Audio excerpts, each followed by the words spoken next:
The following broadcast is intended for mature audiences. These are real people sharing very real, deeply personal experiences. This content may be considered triggering for others and for those who are sharing. The chat room is a privilege intended for discussions and sharing. You are not being asked to agree, but you are being asked to stay civil and refrain from personal attacks. Listener discretion is advised.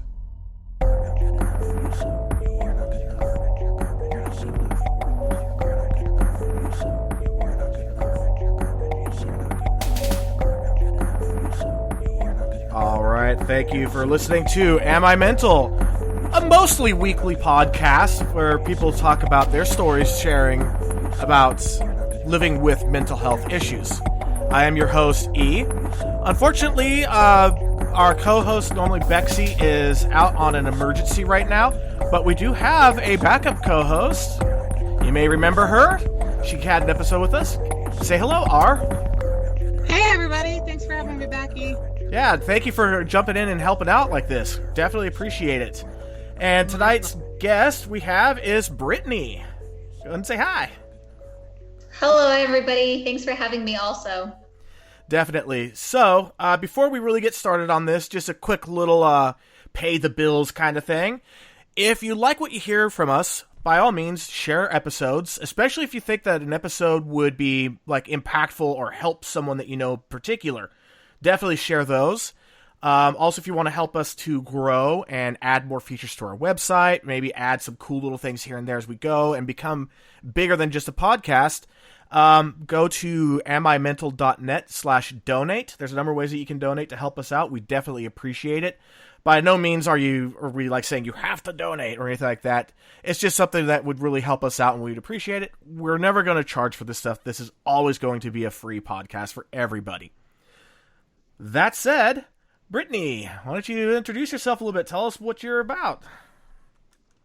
So my name is Brittni. I am a teacher. This is actually going on my 9th year of teaching. And so I think I have a little bit of a different perspective looking at the whole concept of mental health, especially working with high schoolers and the things that I've seen over the past 9 years. All right. And, so basically the topic that we're going to be talking about largely is kind of what made you go viral. Why you became, in some households, a household name. And that's your advocacy for prevention of teenage suicide and awareness. Is that correct? Yeah, that is correct. And so that all started my first year of teaching. I was brand new into the profession. I was 21 years old when I started teaching. And in my first year of teaching, it was April of my first year. And so I'd almost made it through my first year entirely. And in the end of that school year, I got a phone call one morning from my assistant principal. And I was over at my friend's house because he was going to have a barbecue. So it was a normal weekend. Our administrators usually didn't contact us on the weekend. So I didn't know if I should be worried. Wasn't so sure what was going on that an administrator was contacting me. And I answered the phone because I recognized the initial 3 numbers. My mom works in a school as well, and they all start the same. And so I thought maybe she was at work and maybe she had to get a hold of me. So I answered the phone, and my administrator had told me that one of my students had, she told me that he was in the hospital, and that's all the information that I got from her right away. And so my automatic instinct was just to ask what I can do, if he's taking visitors, if I can go see him. And she's like, well, unfortunately, things aren't looking so good. And so that's all the information that I got. I just told her, thank you. She said we would be having a mandatory staff meeting the next morning. And that was it. And so I went into school that next Monday morning. And like she said, we had a staff meeting. And at the staff meeting, they said that we had lost a student. And in that moment in that staff meeting, it's hard to come to terms with, I think, at any age, let alone being in the first year of a profession and not knowing what you could have done different. And so by this time, rumor had kind of gone around that he had taken his own life. And so that's obviously something that the administrators aren't just going to announce to everybody. And so we heard kind of through the grapevine, but they gave us in that faculty meeting a slip of paper that we were supposed to read to our students, just explaining that there had been a death of one of our students and that if anybody needed help, there were going to be grievance counselors available for them all day in the library. And so for me, it just felt super impersonal, and I was kind of offended by it in a way. I got this piece of paper, and to me, this was a student in my class. It was somebody who always came in early and made small talk and was just super friendly to everybody that he encountered. And so to me, just reading this piece of paper seemed like it was taking the human out of the situation. It just seemed like the school was following rules or protocols. And so I remember going to my class and having to read this paper, and it was hard. I mean, it was especially hard in the class that he was in, because that means that there's an empty seat that used to be taken, and it's not going to be filled again. But also I had some of his closest friends that I still talk to this day, because we kind of bonded and came together, because in that moment, I feel like you really hang on to the people that knew that individual, because you feel that closeness and that connection, that you guys had that in common. And so that was really my first experience, just not knowing what to do. I went through years of teaching classes. I got my bachelor's in education. I got my master's in education. And so I just felt like it had been something that nobody really talked about, that nobody ever taught me, this is what you do when you lose a student, or this is what it feels like. It just caught me completely off guard, not knowing how to handle the situation, not knowing what I was allowed to say to the students or what I wasn't allowed to say. But it was tough. Yeah, I mean, it kind of sounds like the school did the whole, we're going to go through the bare minimum, please don't sue us. This is kind of what it sounds like. Just maybe that's just the cynic in me, but that's kind of what it sounded like. No, that's exactly what it felt like, is we're passing forward the protocols that the district has given to us, and we just want you to read this piece of paper. And it just felt very inhumane to me. Yeah, I mean, it sounds like they really just said, drop the emotions, just read this as, these are just the facts, this is where you go for help, now get back to work. Exactly. Hey, Brittni. Mm-hmm. Just to give the listeners a little bit of context, you said this was your first year teaching. I knew you then, but can you just let them know how new you were, like your approximate age? Yeah, I was 21. So I turned 22 the fall of my first year of teaching. So when I lost my first student, I was 22 years old. Wow, you were barely old enough to drink, and you were already dealing with that. Yeah. Wow. Yeah, I mean, I've lost some friends to suicide. I haven't lost any family, thankfully, and I hope it stays that way. And I can only imagine, because, I mean, I was talking to R, about you a little bit, because, you were the subject, because we're having you on the show. And I said that the one word that describes you probably best that I could think of, and I can't think of a better word, is genuine. So I can believe that you actually probably had a genuine bond with that student, too, beforehand. Yeah, like I said, he used to come into my classroom. He was always the first one in. I feel like there's always one in every class that they're right across the hall, or they just come in early to chat, and that was him. He always came in early and asked how my day was and just wanted to have conversations. And I do remember one time we were doing a poetry unit, and he wrote a poem, and I thought it was so funny. And so he asked if he could share it to the class, and I said, of course. And so he shared it, and my whole class was laughing. And so I decided I was going to share the same poem to the next class, and I asked him if it was okay. And he said, oh yeah, that's totally fine. Go ahead and share it. And so I shared it with my other junior class, and they didn't think it was as funny. So I think it was just one of those things where when you know him and he's the one who's reading it, it made it that much funnier. And so when I tried to read it to the other class out of context, they just kind of stared at me. But yeah, we had a great relationship. He was a great kid. I could just see after you were done. I could see after you were done reading that, you'd be like, you had to be there. And that's exactly what I told them. I was like, okay, it was a lot funnier the first time, but it's just, you've got to be there. And it had to be his voice. I didn't do it justice. So, aside from the fact that, there wasn't really resources for you, I mean, as a teacher, I've had some pretty close bonds with some of my teachers. And I know that it goes beyond just student teacher. There's actually like genuine friendships that will spring up. Mm-hmm. I mean, was there anything that you were able to do for yourself during this time? I mean, I know that you weren't prepared for it.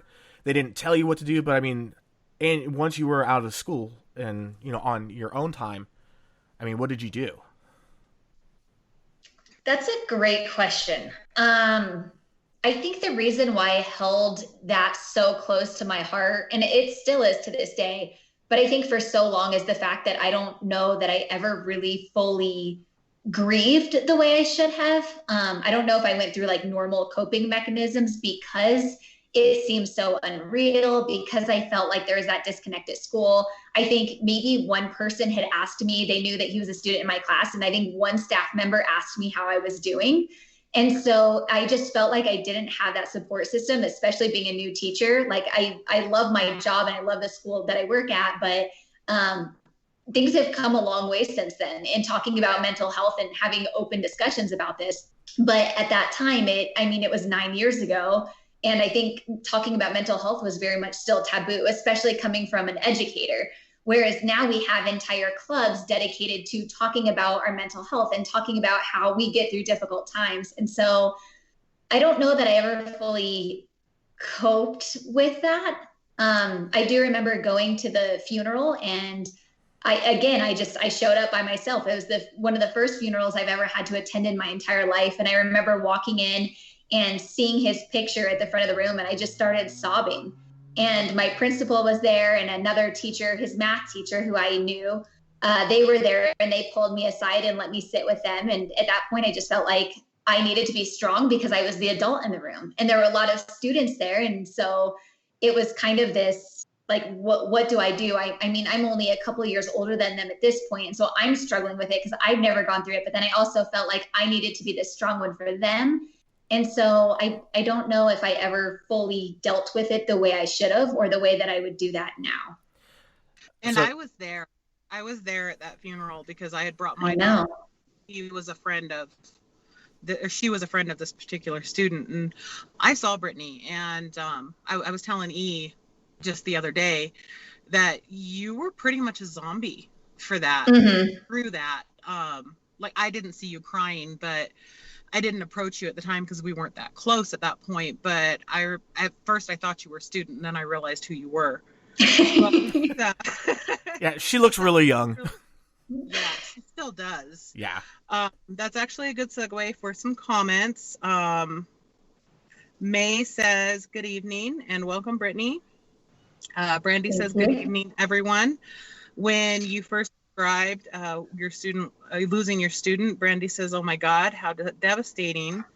And then May says, for those that were around that person in his life, that type of informal notice leaves people, especially teenagers, with so many questions and no way to really process their passing.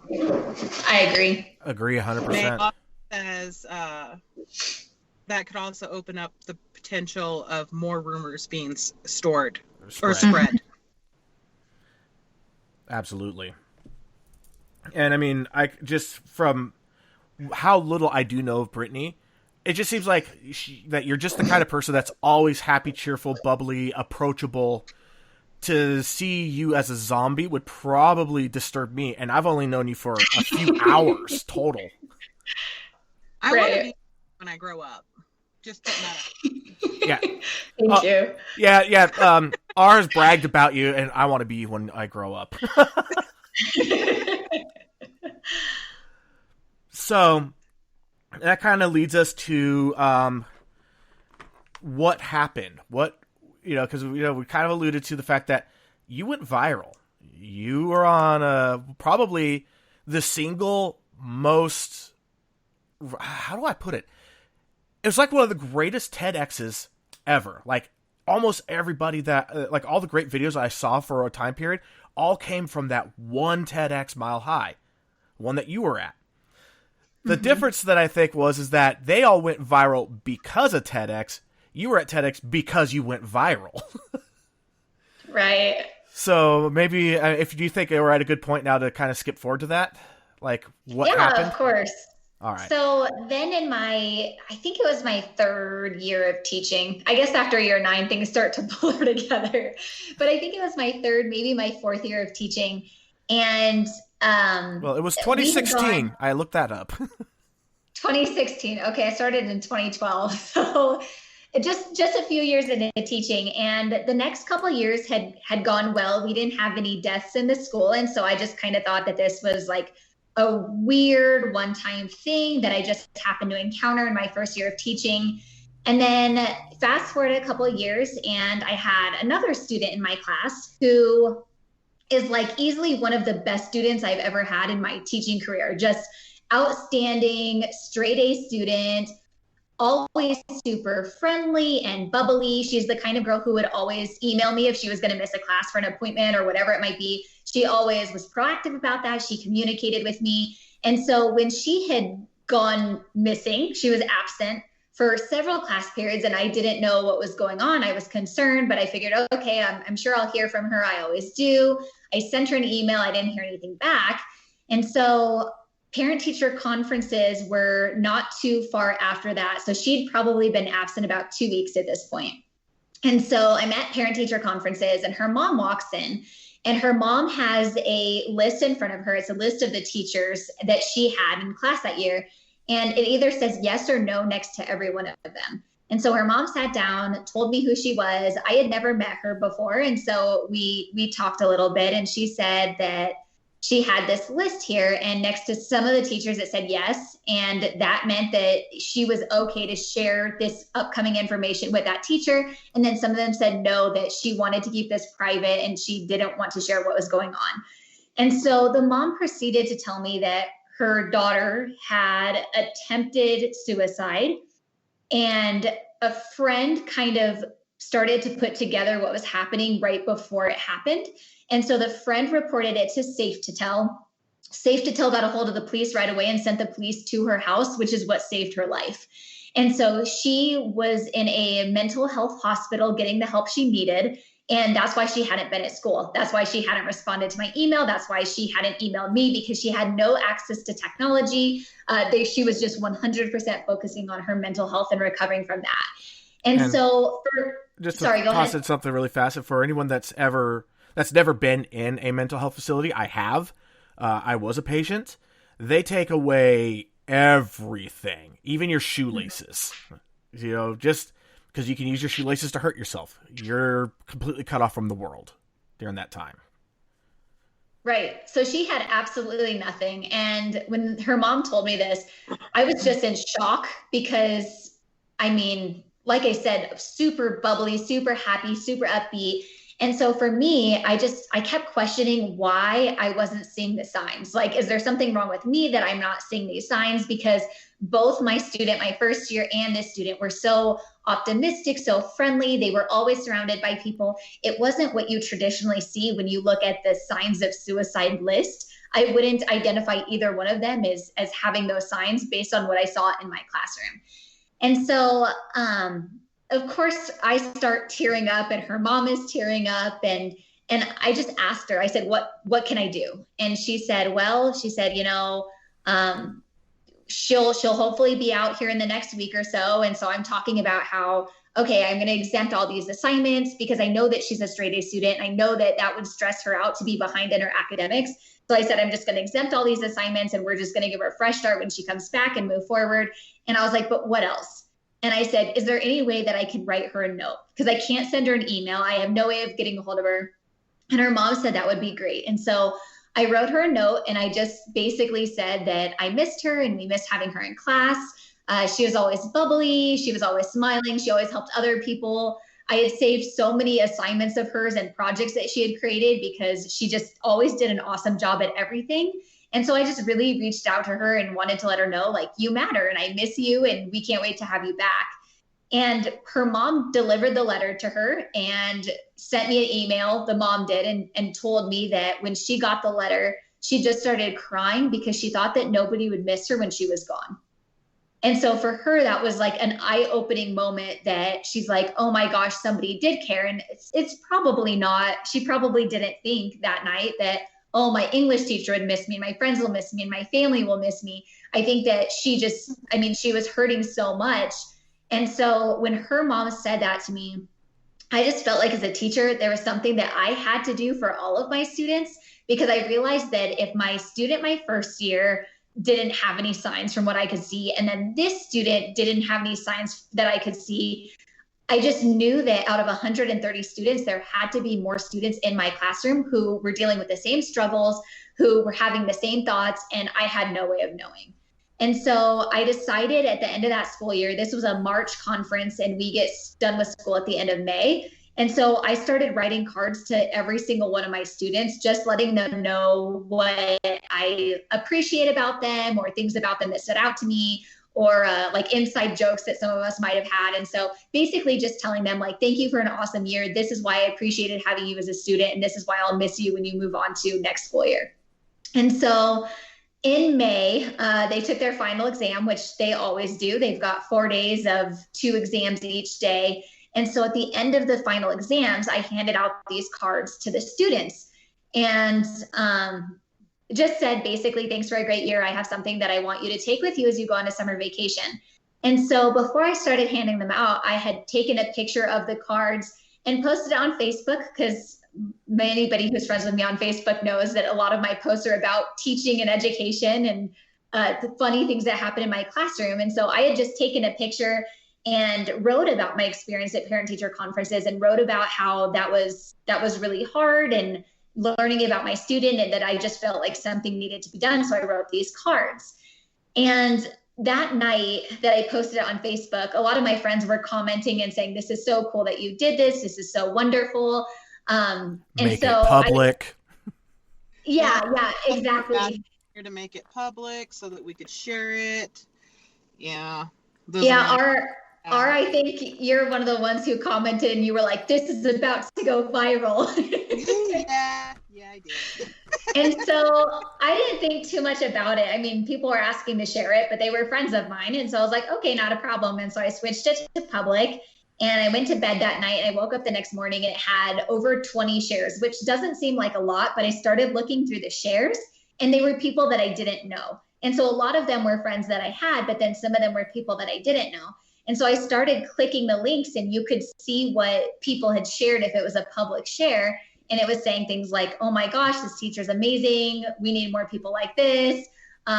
Someone was saying, I could see when people would tag other people in it. And one girl, it was between her and her mom. And she was like, Mom, I didn't need to see this morning. I'm already crying. And so just like the emotional impact that it had. And so within a matter of days, it had, gosh, I don't even know. It was like hundreds and thousands of shares. I remember being at work, seeing the post just pop up on my feed. It wasn't even shared by like R or any of my friends. I mean, it was obviously shared by one of my friends, but it came through a different route than you would expect. I read it and I was like, this is amazing. I couldn't believe it. I was like, this person just, I mean, like took the whole world on her shoulders and said, I got this. That was how I thought and felt about it. And then and now I'm like sitting here years later talking to you, and I'm just like, I have to admit, there's a little fanboyish thing going on right now, because, you know, seriously, it was awesome. That's so cool. And I heard a lot of stories like that. Like I said, my mom is in education. And so even years later, things would pop up on Facebook, and one of her new coworkers would come in and say, the weirdest thing happened. My friend who lives in Indiana shared this post, and I looked at the name on the post, and it was the same last name as you. And it's got to be your daughter, because I've heard you talk about your daughter before. And my mom was like, oh, yeah. Like at this point, that was a couple years ago. But it's crazy to see that it still happens. Or my coworkers will come up to me and say, you'll never believe this, but my friend in Minnesota shared your post, and she doesn't even know that we're friends. And so it's crazy to see how it's gone around and is still to some extent going around like that. I mean, it's an incredible thing. And I was kidding around again with R going, the way that Brittni comes across to me is that she sees like this whole thing of writing letters. It's just something that you had to do. You didn't look at it as anything special. You just saw it as like, hey, there's a hole in this boat and we're sinking. Put your finger in the hole. When like everybody else would be looking at this, being going, wow, what an unbelievable undertaking to sit down and do all this. It's like, it's an incredible undertaking. And as you admitted, it took you time to do. It's not like you just sat down and cranked them all out in one day. Right. Uh-oh. We're having some technical difficulty here. You're sounding a little underwater, so while you get that adjusted, let's read some comments. May says, when you were saying what happened at parent and teacher conferences, that's heart-wrenching. So many kudos for you being a Y on that list. She also sent some heart eye love emojis. Bex popped in and she says she wanted to apologize for not co-hosting today. A family thing came up and she'll do her best to be back next week. Bexy, don't you worry about it. I got your back, girl. I'll always be here in case of an emergency. So don't you worry about it. We'll see you next week. Yeah, even if you're not listening to this, you know how we are. We got your back. So Brittni, how you doing? Yes. Okay. There she.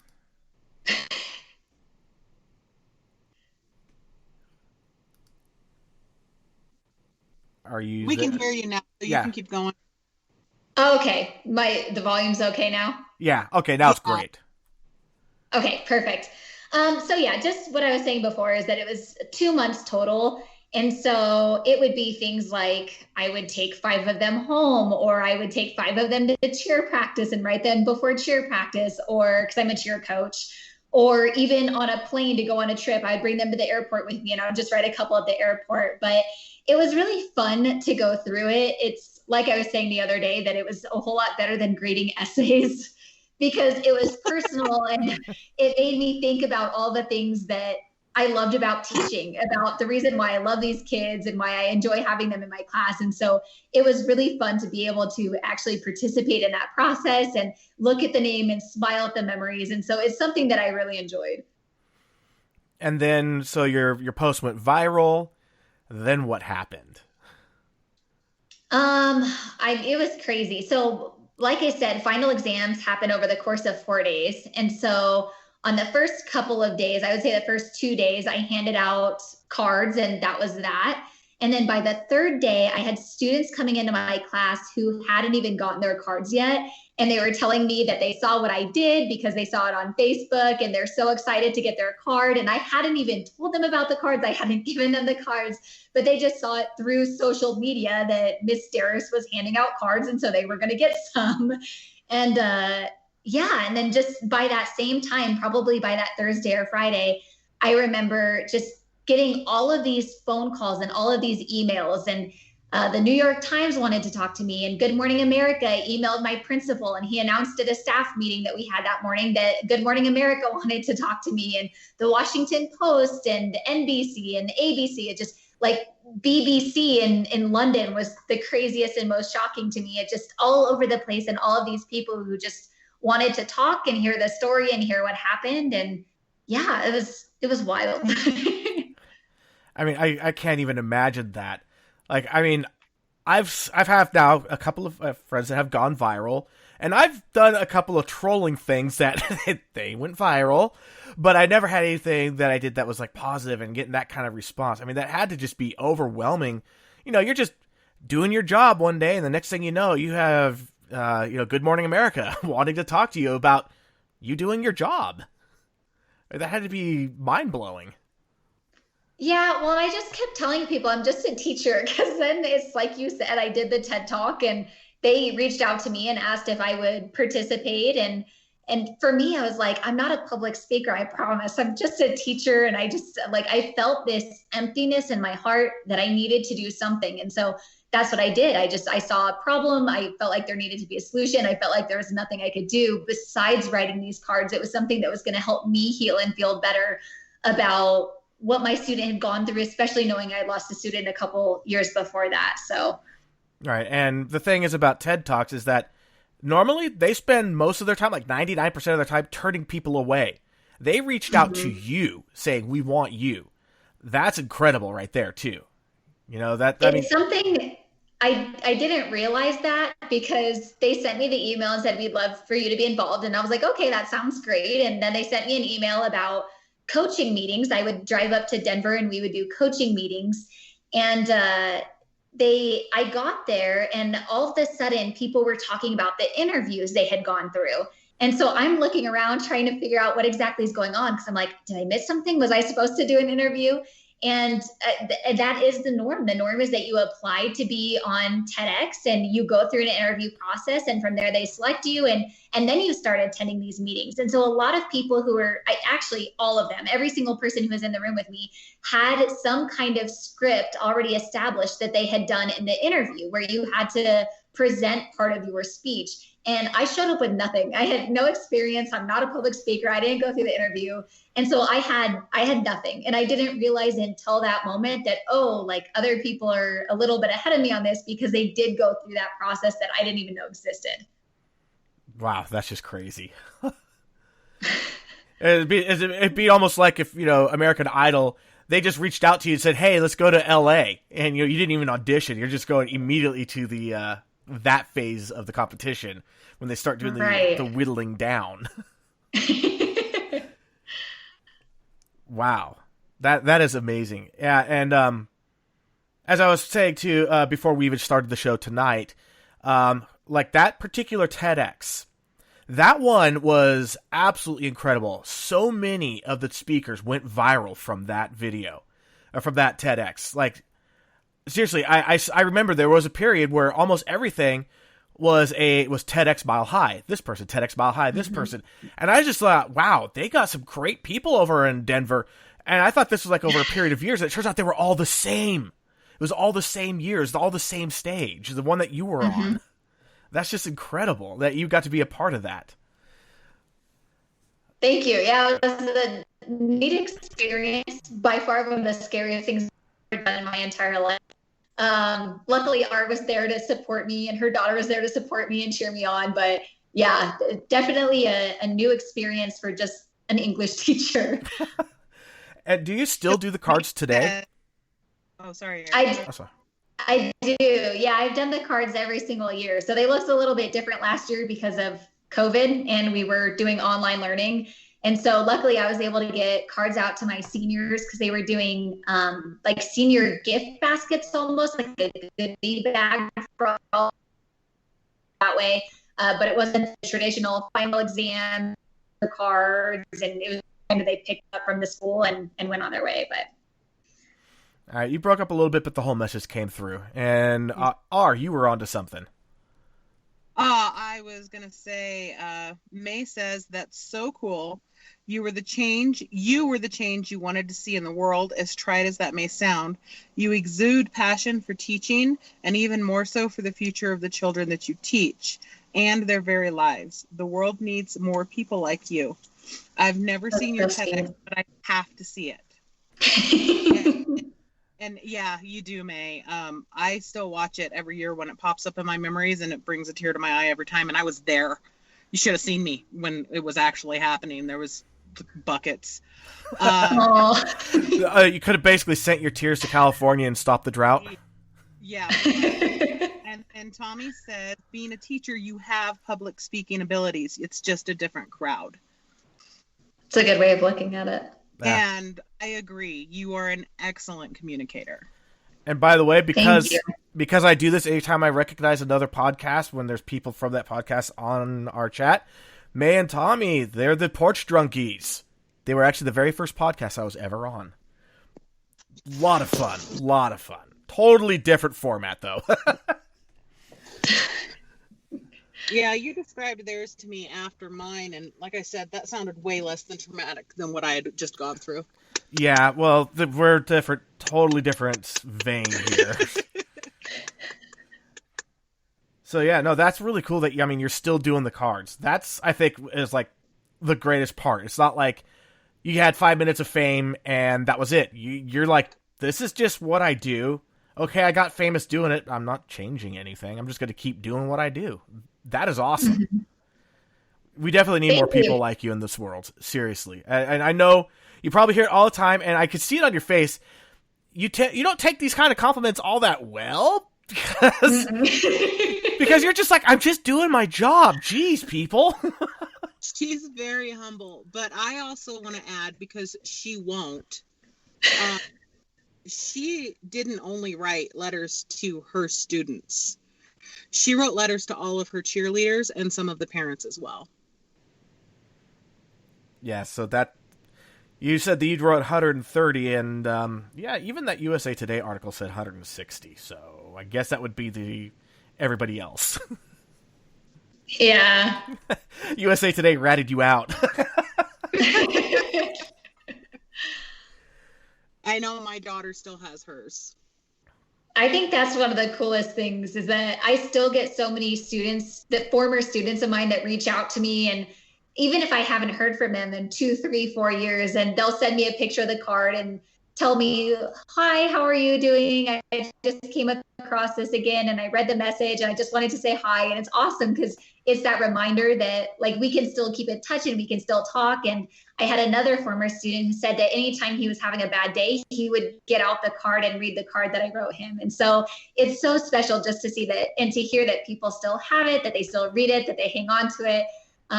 And I love even more that it gives them a reason to reach out to me years later, because then we can catch up. That's just awesome. Like, I still, out of all of my past teachers, there's only one teacher really that I still keep in constant contact with. My junior high band teacher, I told you about her during the pre-meeting. Yeah, Mrs. Clausen, if you are listening, you are still, to this day, the greatest band teacher and possibly life coach that I have ever had in my life. The way that you rode our asses so freaking hard brought out the best in us. And I wish I would have seen that when I was your student. So, yeah. So Kat says there are few teachers. Oh, hold on, it went away. Sorry. Hi, Kat. Says there are few teachers who will take the time and effort to do this, and especially not every year. And on a personal note, Brittni was my daughter's cheer coach, and I'm so glad that she was. And my daughter's, I think was it her junior year, Brittni? They were rehearsing for a homecoming assembly, and my daughter got hurt. Brittni wasn't there. The assistant coach was there.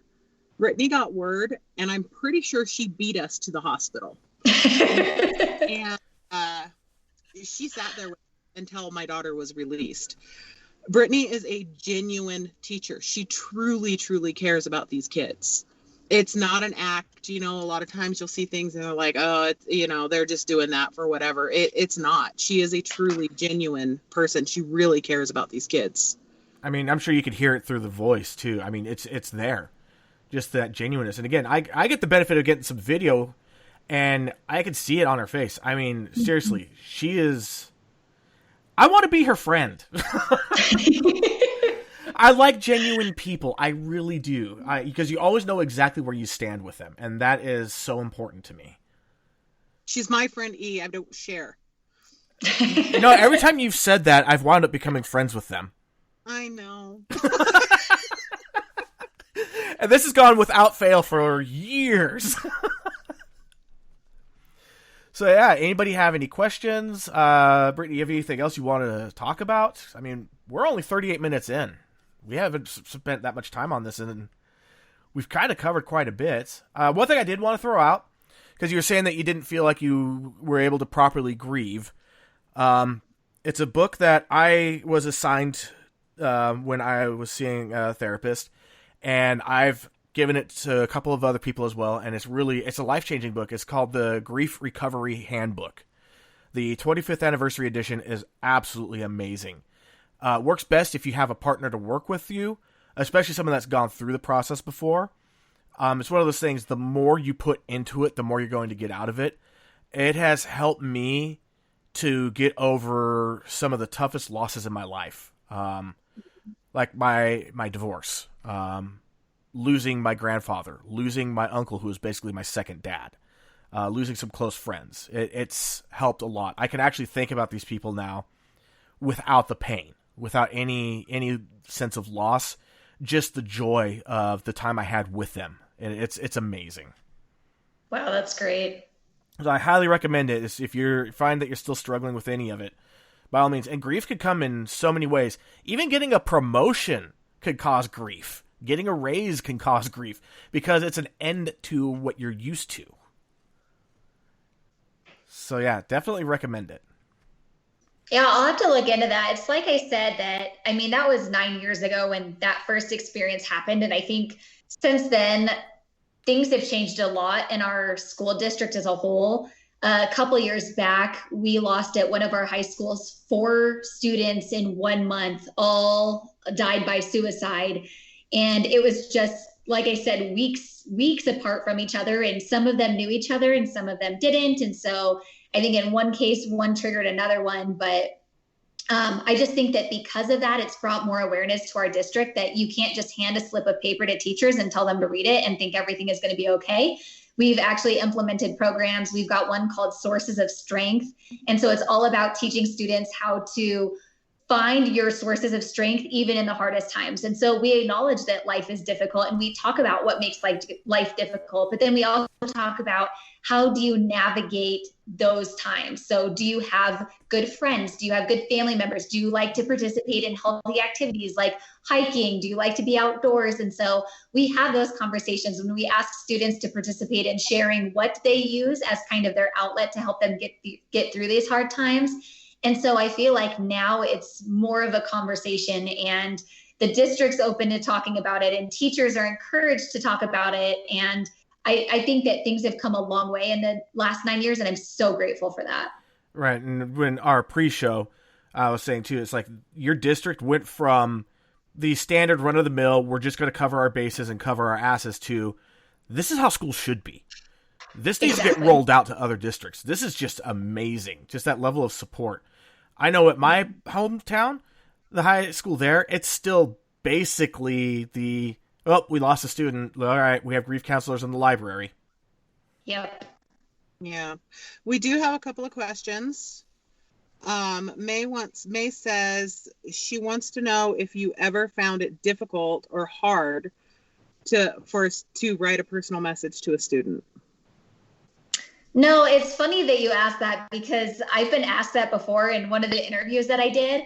And I had never even thought about that some of the cards could be hard to write. And then they asked me in the interview and I was like, oh, I guess that's a really good point with 130 cards. But I think that when you've spent, at that point, almost a full year with the students, and I think it's really important to engage with every single student. I think that it's hard to teach a child content when you don't have that relationship with them first. And so I always ask the kids, like, what are you up to this weekend? How was your weekend?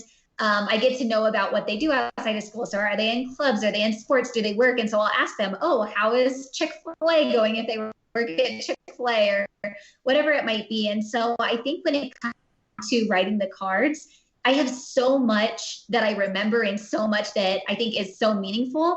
And even for the kids that don't do well in my class, I have students that fail every single class, every single year. And I think that's the nature of being a high school teacher is it happens. Like no matter what I do, in some cases, there are going to be students who fail. And I think even for those kids, there's good things to be said about them. Maybe it's that they come into class every day with a positive attitude. I had a student a couple of years ago who I miss dearly. He used to come in every single day, his junior year of high school. I had him sophomore year. He failed my class both semesters. And I always worked so hard with him. And I was like, please just turn in this one assignment. Please just let me help you and let me do whatever I need to do to help support you. And he's like, no, it's not you. I just have other things going on. And so he didn't pass either semester. And almost every single day, his junior year of high school, he would ask for a pass to go to the bathroom during his English class. And he would come sit in the back of my room. And I'd be like, what are you doing? And he's like, well, I'm supposed to be in English class right now, but I really just miss you. So I just wanted to come see you. Aww. Yeah, super sweet. And so it's like, even in those cases where it might be students who aren't doing great academically, that doesn't mean that there's not other good things to be said about them. And I'm just going to say it. If I had even one teacher like you, I probably wouldn't have been racing to beat my parents' home to get my progress reports and my report cards out of the mail before they saw them.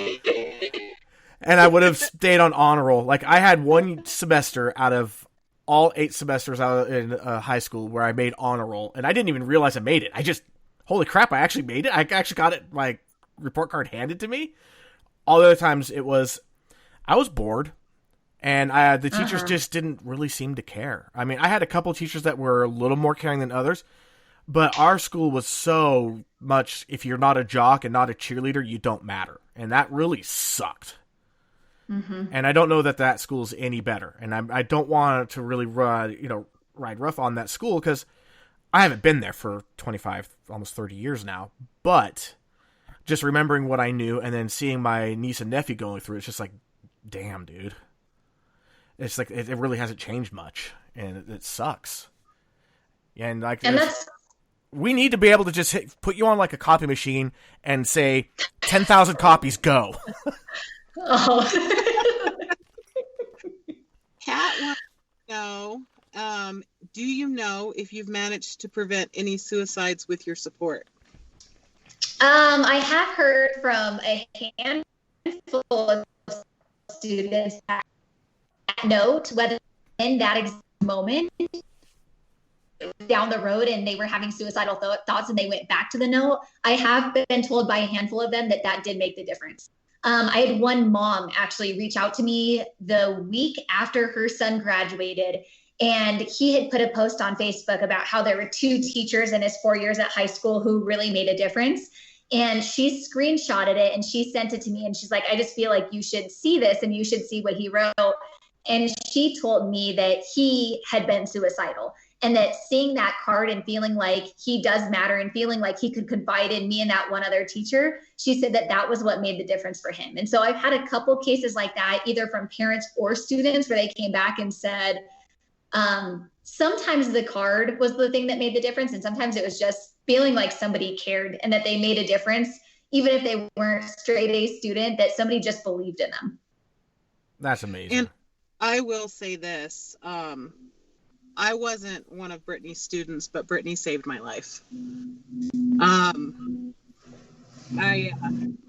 When I got divorced, I lost my entire sense of self. And when I say I want to be Brittni when I grow up, I really want to be Brittni when I grow up. The woman works 15 different jobs, and she's scheduled out like 14 months in advance. And it was Christmas time. And I had bought her a Christmas present, a little ornament of a cheerleader, and it said coach on it. And I had bought it for her, and I wanted to get all of my presents distributed because my son had moved away, and I had sent my daughter to Las Vegas, and I wanted to get all the Christmas presents that I had bought for everybody distributed. And I called her and I was like, hey, do you want to meet for coffee? I have something for you. And she just happened to be free that night.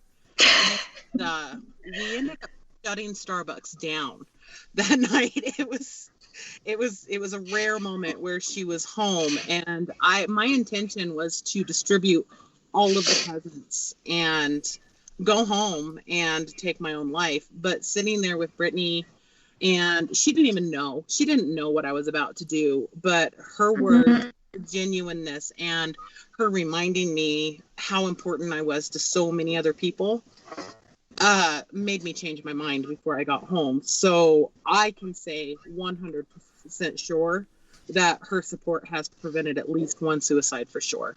And Brittni, I'm just going to say this. Had you not been available that day and had R done what she had done, I would have found a way to reach through the grave to strangle her for it. But you're right, R. I had no idea. I mean, even months later, I don't think I knew that was your plan until you attended my... Uh-oh, we're breaking up again. Oh, no. The TEDx talk. It was... You're breaking up, Brittni. So while your internet catches back up, I'm going to read a couple more comments. Brent says, this is so great when we were talking about your progress. More students need these kinds of resources, and may added corporations do as well. Absolutely. And then,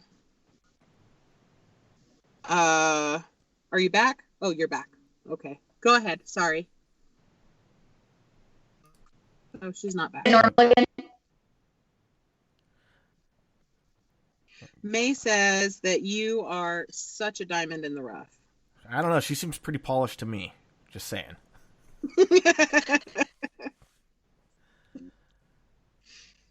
Are you back with us, Brittni, or are you still lagging? She's so cute. Look at her. Just look at that cute little smile. Like, if I were to ever break privacy, I would want to screenshot that and share that picture.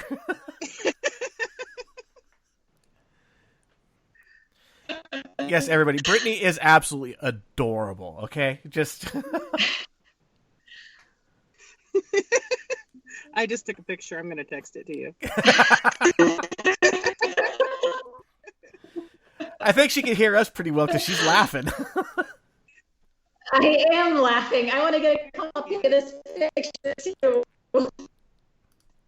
Okay, and then Tommy has a question for you. It says, do you find as the environment in schools has changed, do you find new ways to help work through student hardship regarding loss? And if so, what is some of the material that you've looked into? Ooh, good question. Can you hear me now? Yes. That time we could. Nice and loud and clear. Can you read that question one more time? Sure. Do you find, as the environment in schools has changed, do you find new ways to help work through student hardships regarding loss? And if so, what are some of the materials that you've looked into? So we do actually have a counselor. Every year it changes. So some years the counselor is a military counselor who helps military students and whatever they're dealing with. I think it was last year or the year before that we actually had a counselor dedicated entirely to loss and helping students cope with losses that they've encountered in their life. And so, that's somebody who's a trained professional that we can send children to if they're needing that help and they need that resource. For me, like I said, it's more about just having conversations. It happens more than you would think that a student loses a friend or they lose a grandparent or a parent in some cases. And I think just having conversations to let those students know that we care and asking. And I had a student who a couple of years ago lost a friend. He was in high school and he was unfortunately shot and killed. And I asked him, I said, what can we do to support you? And I would ask him, just tell me about your friend. I want to hear about your friend. And one day he said, can we wear blue? Blue is his favorite color. And I would love to get everybody that I know to wear blue on this day because it was his birthday.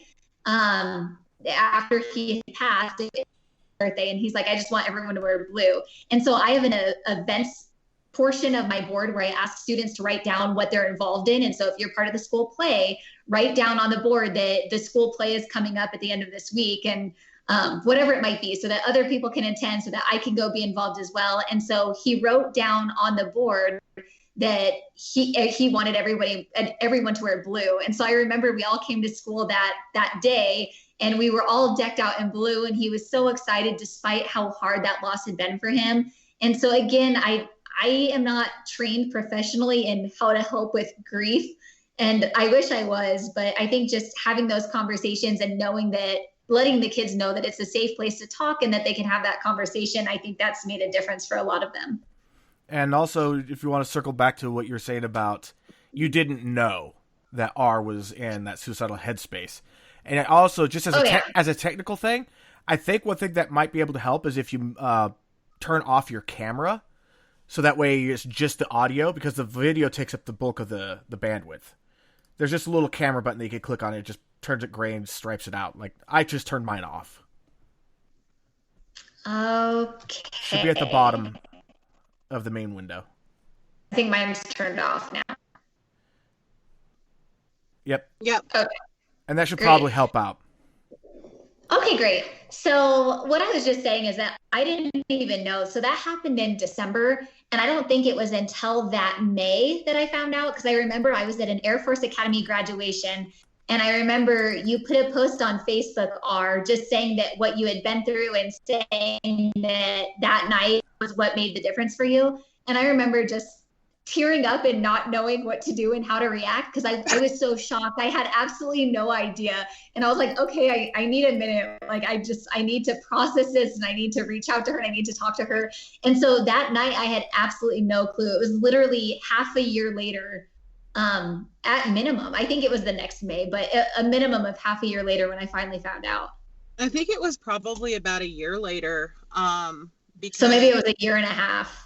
It might have been a year and a half, because it took a long time for me to even be able to talk about it, much less put it out there on social media and admit that I was in that headspace.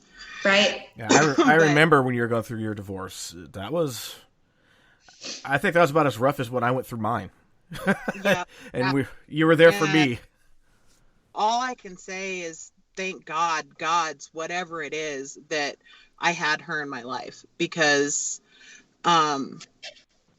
I wouldn't be here without her. So I can only imagine the support that she gave me in those couple of hours that made me go, oh, I really am important. I really do matter. Her students get that with her every single day. And that makes me envious. Not gonna lie. Those students don't know what they have, and I hope that they do. Even if they learn it years down the road, I hope that they know. Thank you. Yeah, did you ever have a teacher like you? I did. I had a lot of really great teachers in high school, as well as cheer coaches, because I also cheered as well. And so some of those teachers and coaches are people that I still keep in touch with to this day. And so I did have some very, very meaningful, special relationships with teachers in high school. That's awesome. Let me guess, you were a flyer. I was.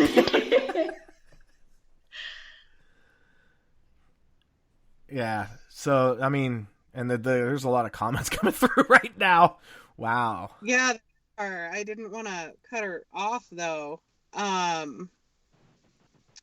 So May says they're censoring the goodness when you were breaking up. Yeah, it's like we could hear. It's like we could hear you with the check. Can you hear me now? Yeah. Okay, so. Like seriously. And then May also says that you were my person that day, my angel, and all wrapped into one. And I will fully agree with that. You still are. You absolutely still are. There's a lot of love in here for you right now, because, you deserve it. And just really fast, how old are you? If you don't mind my asking. Right now I'm 29. See, that's not even fair. You're not even 30 yet, and you've already helped to change the world. That is just amazing. Thank you. And she doesn't think it's a big deal. She doesn't think she's done anything. But I wish, if I had a superpower, I wish that I could let you see yourself as everybody else sees you. Agreed, 100%. Thank you. Yeah, I get really embarrassed talking about it. My students will sometimes say, oh, someone shared a video with me of your TED Talk, or, hey, I was looking up TED Talks and I saw yours. And I'm like, oh, that's cool. That's really neat that you saw it. And they're like, oh, then the other students hear it and they're like, oh, can we watch it? And I'm like, absolutely not. You can watch it on your own time, but we're not watching it together. Yeah. Do you mind if E posts the link on the podcast Facebook page? Oh, that's totally fine, as long as I don't have to watch it. All right. Yeah. So go ahead. What's what's your opinion of your performance of your TED Talk? My opinion? Yeah. You've watched it, haven't you? Just one time. So I watched it when it first came out, more so because I was afraid that you were going to be able to see me shaking, because I was shaking the entire time. And luckily you can't really tell that I was shaking. And so I watched it that one time and that was it. I've never seen it again. I would just say, when I watched it, you just seemed so composed and in your element the whole time. It must have been just the instinct to get out of the headlights as a deer standing in the road. You seemed comfortable up there. I'm not gonna lie. I've spent a lot of time on some decent sized stages. I used to do taiko, and I used to perform all up and down the West Coast. I performed in front of crowds of 10,000 people. Oh, wow. Yeah, so I could say just, I thought you had excellent stage presence. Thank you. She did. That was a really fun night. It's funny that you should mention that. Let me guess, she was a flyer. Because several of her cheerleaders showed up to support her. So after the TED Talks and everybody was meeting and whatever, her cheerleaders were stunting her out in the lobby. Well, it's true. I mean, I haven't seen how tall she actually is. So there's no depth perception with the video, but like everything about her, just the skeletal structure, face structure, all that. I'm like, you're dainty, aren't you? You were a flyer. And I've watched a woman pack away an entire pizza to herself. I don't know how she does it. It is true. I used to have that kind of metabolism. I can still pack away a whole pizza, but man, does it show now. And May's giving me a hard time. May always gives you a hard time. She would say citizens a bitch E. Laughing. So Brittni, I can't talk. What changes at the school are you most proud of that have been instituted by this? I think, like I said, sources of strength is the big one. We have our counselors, they do this thing called a suicide assessment on students. And so anytime a teacher or a student reports that somebody has been having suicidal thoughts, no matter what extent it is, they'll do a suicide assessment just to evaluate the risk and see if immediate action needs to be taken or see what route they can take to help. And the year before we added sources of strength, I think that the number by the end of first semester was like 70 something suicide assessments, which is huge. The year before, I think it had been 30 over the course of the whole year. And then we went to 70 in one semester. And so we just saw the numbers skyrocketing over a short amount of time. And I do think part of that is because we started talking more about it and letting kids know that there's a way to report this and there's a way that you can help your friends. And so those numbers kept going up and up and up. And then when we implemented sources of strength, we saw the number of suicide assessments go down significantly. And so I don't know if that means that students were like using different avenues. Maybe they were using Safe to Tell, but the Safe to Tell reports still come to the school and the school would still do a suicide assessment. But we saw the numbers go down significantly that next year and the years that have followed. And so I just think something about having sources of strength and talking to the students about those different resources and having them focus on the positives in life and also giving students a leadership role, because sources of strength is not intended, like you were saying, E, for the jocks and the cheerleaders. It's intended for the people who might not usually have those friend connections, but it's important for them to find a way to get involved. And so it's based on teacher recommendation. And it's not just people with the 4.0 GPA or people who are involved in sports. Like, we really try to get people involved who this might be the connection that they need to feel like they belong in high school. And we get them in, and then they can become leaders in sources of strength and in the community as well. And I'll say from my own personal experience, I mean, I'm fairly athletic. Any sport that you throw me into, I will do well. I'm never going to be like the top, but I do well. I'm fairly intelligent. I get I've always had pretty good grades when I'm not bored to tears.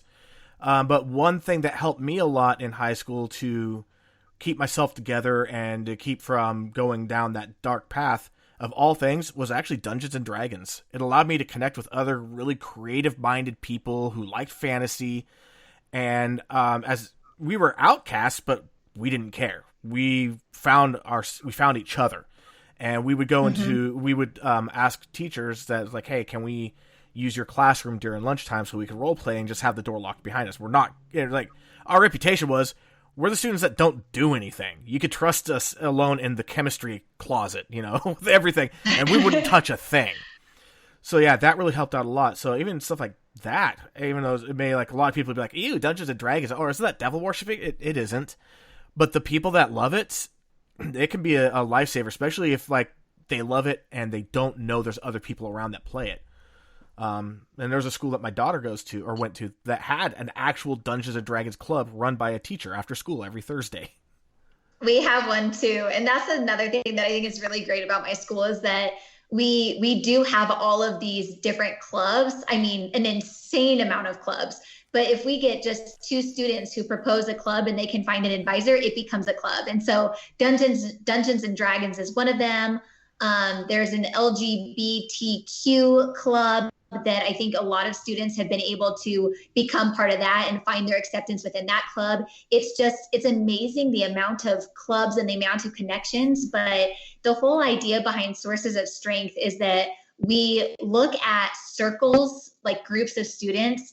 And so, for example, you would have probably the soccer players would likely hang out with each other. And so they form a circle. And then maybe the Dungeon and Dragon kids form another circle. And so the whole point of Sources of Strength is to not look at the circles, but to look at what they call the outliers, which are the people who might not necessarily fit into any of those circles. And it's really targeted at how do we get those kids connected and how do we make them feel like they belong. Amazing. So Brandy says at the school district she works at, they use a program called SysCloud that monitors student activity and looks for red flags like suicide notes and bullying.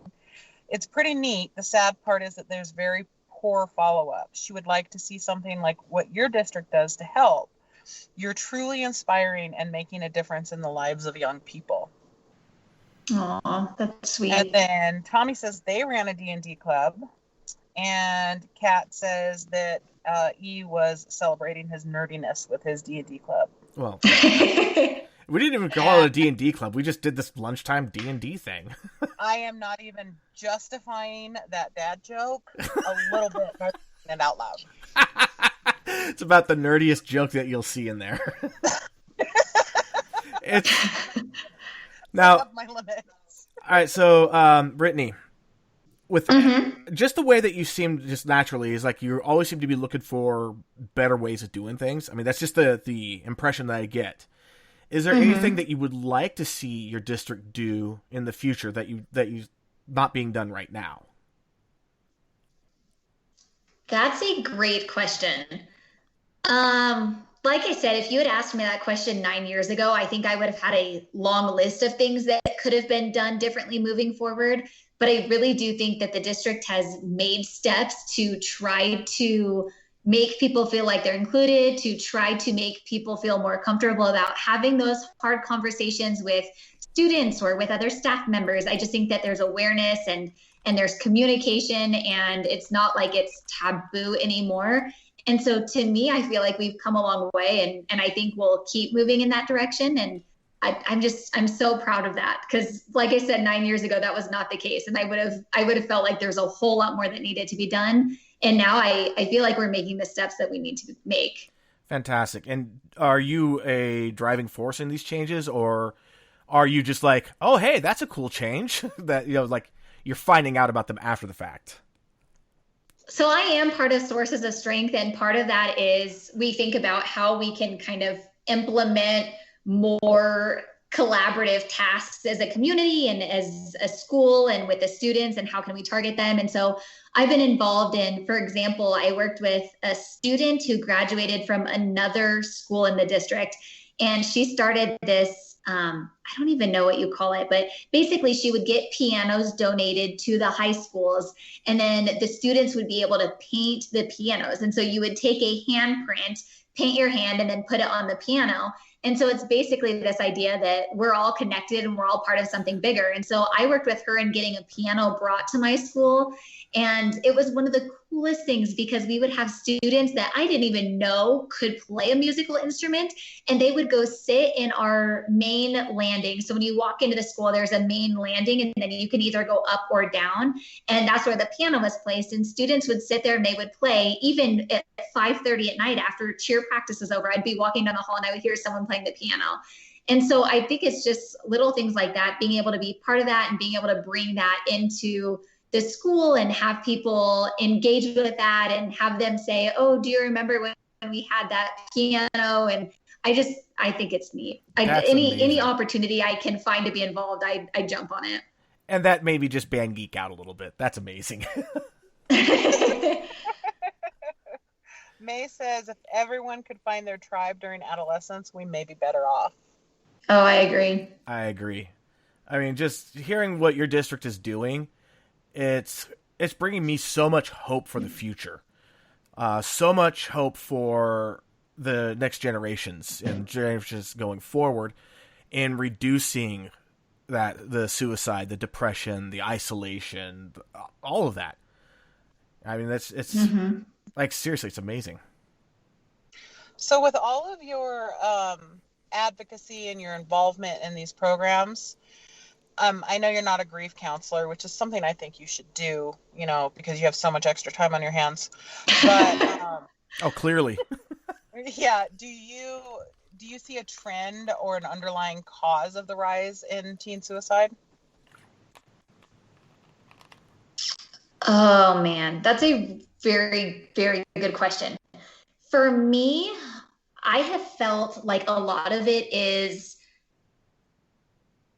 I think a lot of it is technology based. And I think that when I was in high school, we didn't see the suicides the way that we see them now. I think that there's been a huge increase, but I think part of that is because of technology. I think especially with social media, you've got students who, I mean, we've all heard of cyberbullying and we all know it exists. And so I think that the ability for teenagers to hide behind a screen and say whatever they want to somebody else, it's hurtful.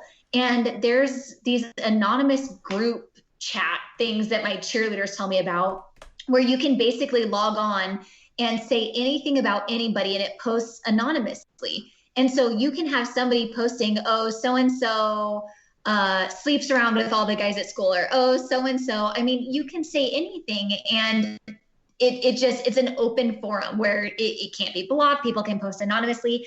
And I think there's some serious dangers to that.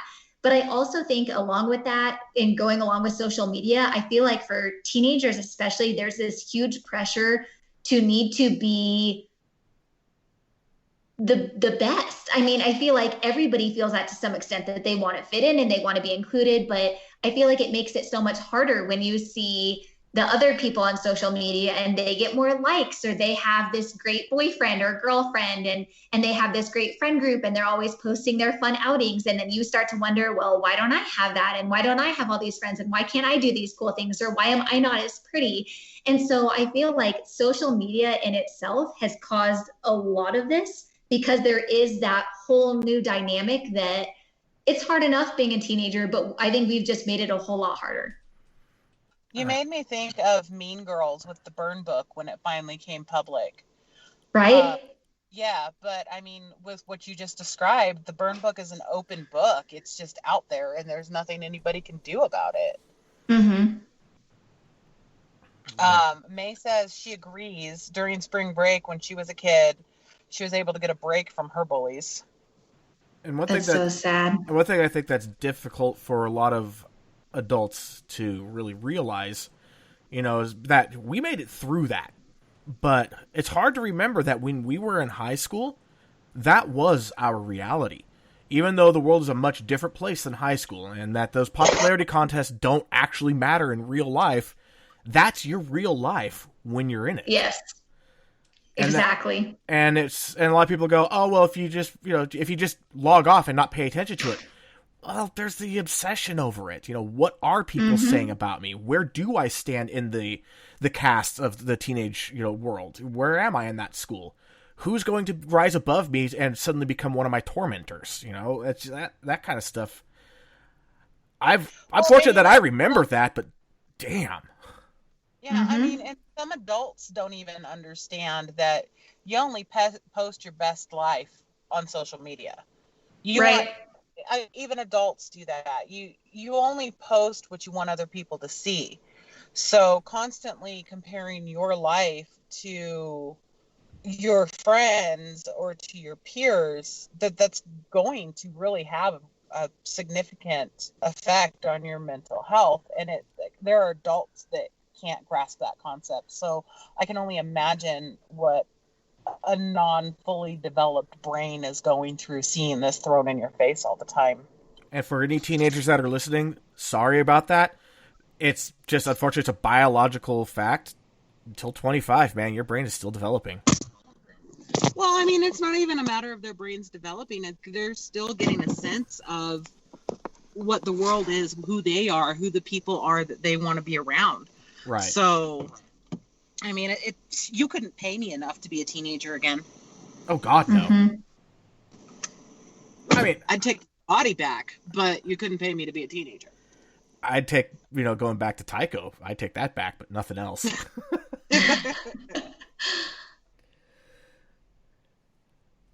Yeah, no, and like what May was saying, about at least spring break or summer vacation, for us, yeah, we got a break from anyone that was tormenting us. Thanks to the internet. I mean, as great as the internet is that it has just as much power to hurt as it does to help.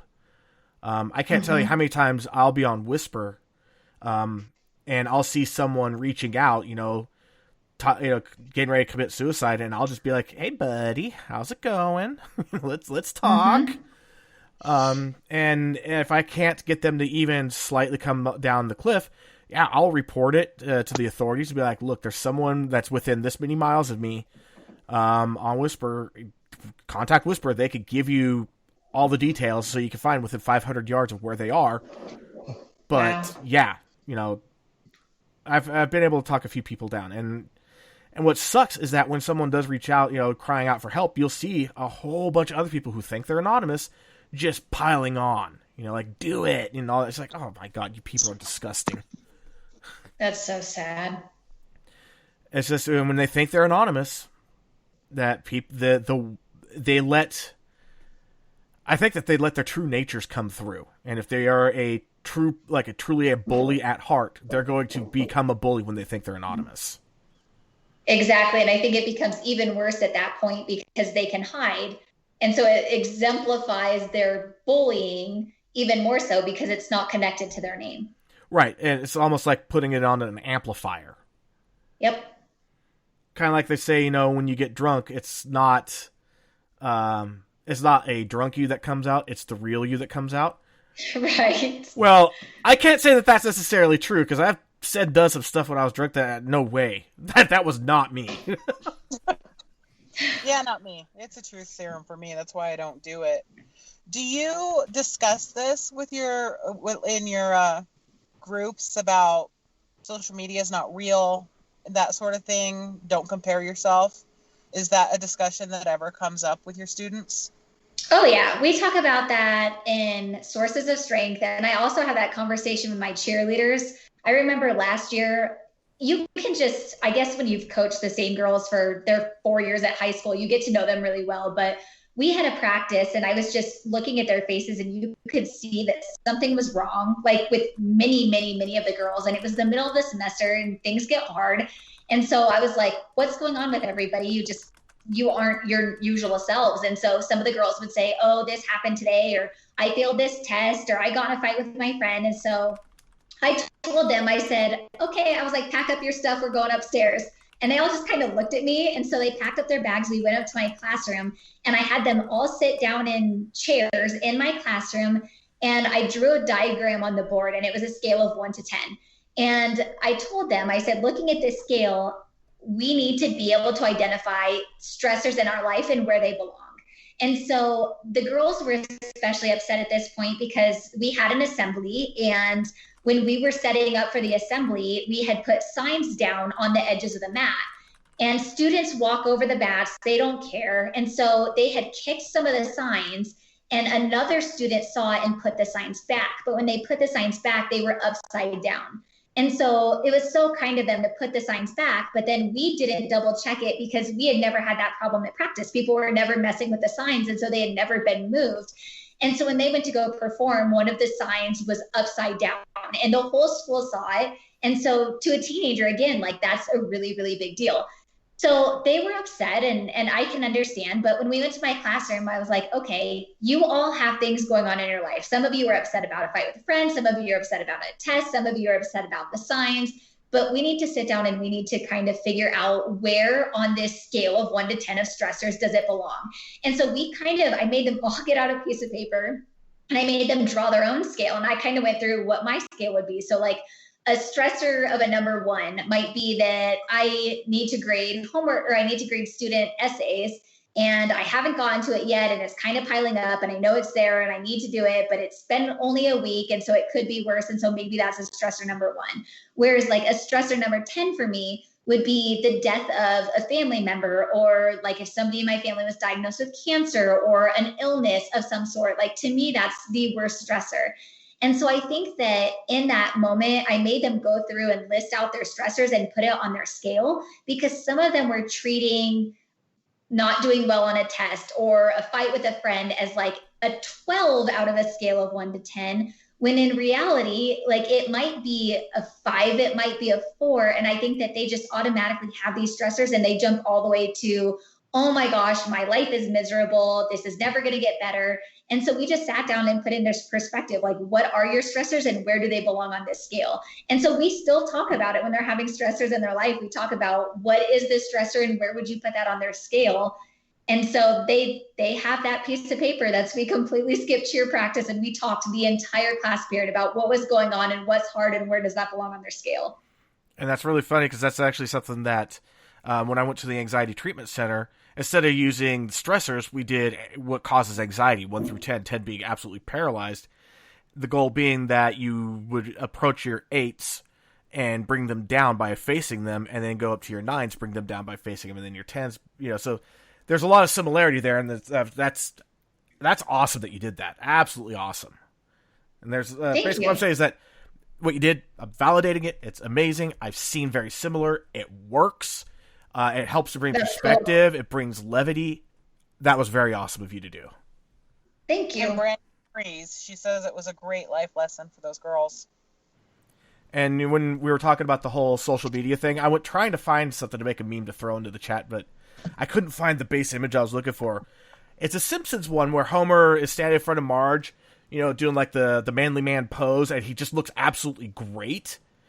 And you can put that as social media appearance, and then in the back, it has all of his fat and everything all clipped together by clips up and down his back, hiding, what he really is. It's like the parts you don't see in social media.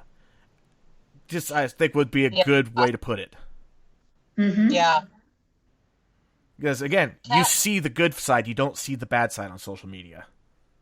Mm-hmm. Kat says, Brittni is such a great counselor. And Kat says yes, and I agree. And I think they all agree with me that you need to go back to school and be a grief counselor as well as a teacher. I mean, and if you go through the grief recovery process, you can become a certified grief recovery specialist in like 6 months or a year. Yeah, you can fit that in. Right? I mean, it would certainly be valuable. That is actually something I would be really interested in doing. Right now with the coronavirus and teaching hybrid, we're all in a state of survival. So I'll add that to my future self list because it is something that would be great. But right now it is mere survival and education. Yeah, I actually, the last company I worked for was a very major company. And I went through the whole grief recovery process. I took a leave of absence through it all. And when I came back, I was trying really hard to get myself to become certified as a grief recovery specialist and to have that as my job at the company. But they never really, as hard as I tried, and I had a lot of support with middle management and some of the upper management, but I could never quite get to that point where they would go, okay, let's go ahead and do that. And so, yeah, that never happened. I still think the company needs it because, I mean, yeah, I've been there when someone died of a heart attack on the floor. They were like 12 rows from me, Oh, wow. And I mean, and the guy's one of those ones that everybody knew him. Super cool guy. Like, everybody knew him. Even if you didn't know him as a good friend, he's one of those ones that everybody recognized and everybody liked. So, yeah, that sucked. And they did the same thing that the schools did.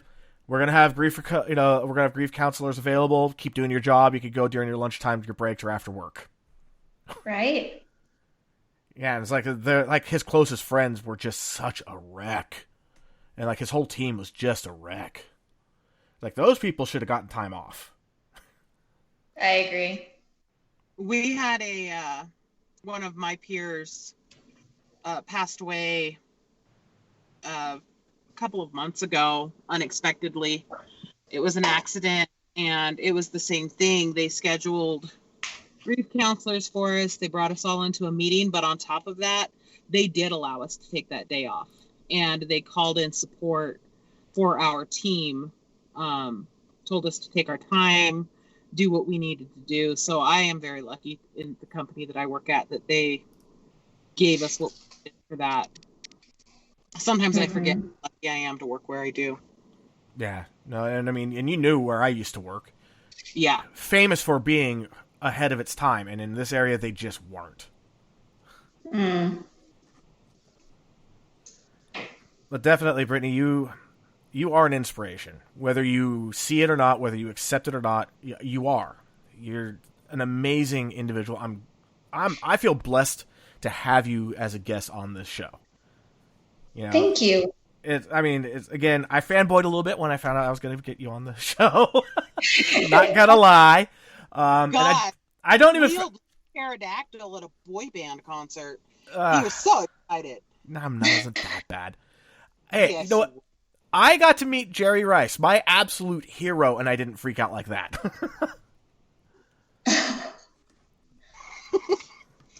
But no, I'll admit when I fanboy a little bit. Like when I got followed by Mark Pellegrino, I fanboyed a little bit.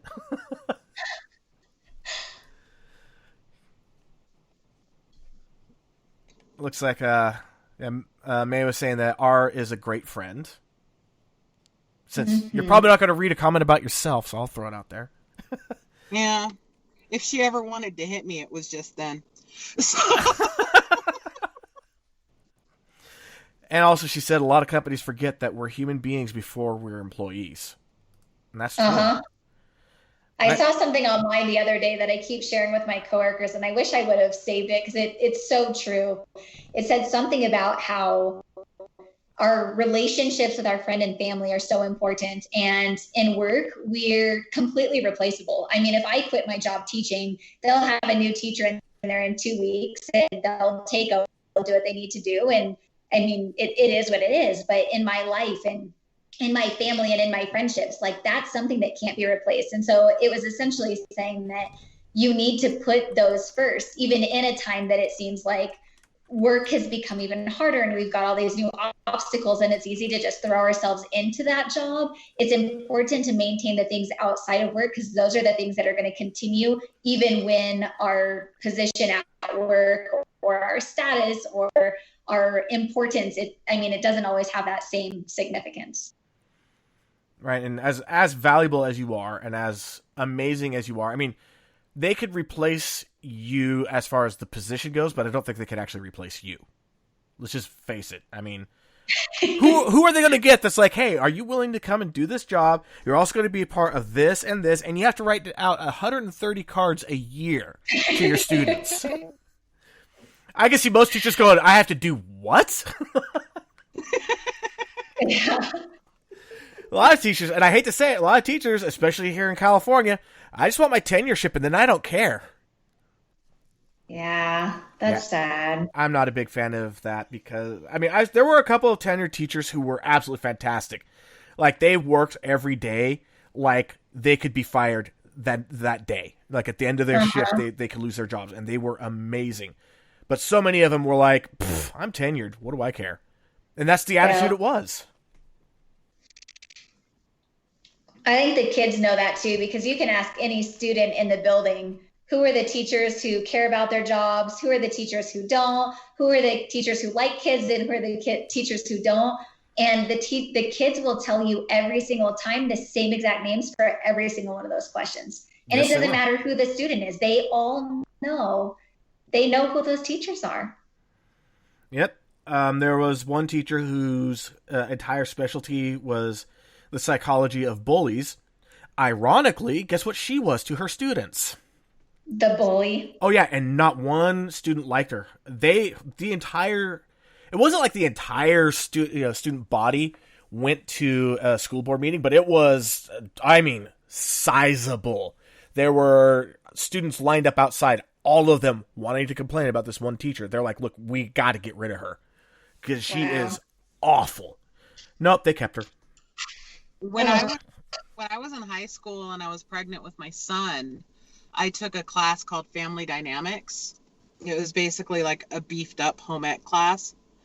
And that teacher stood in front of the classroom and berated me for being pregnant. Oh, wow. Students know. Like, people want to think that, oh, they're just teenagers. They don't know any better. They're stupid. They don't know what the world is. They know. They're human. Mm-hmm. Mm-hmm. Yeah, there's some experience that they're lacking and some knowledge that they're lacking, but still, there's a reason why they're close to adult. They're close to adult, and some of them more so than others. I was not one of those. We were talking about, replacing people, whatever. May says the position can be filled again, but the void that person has left the people that knew them isn't.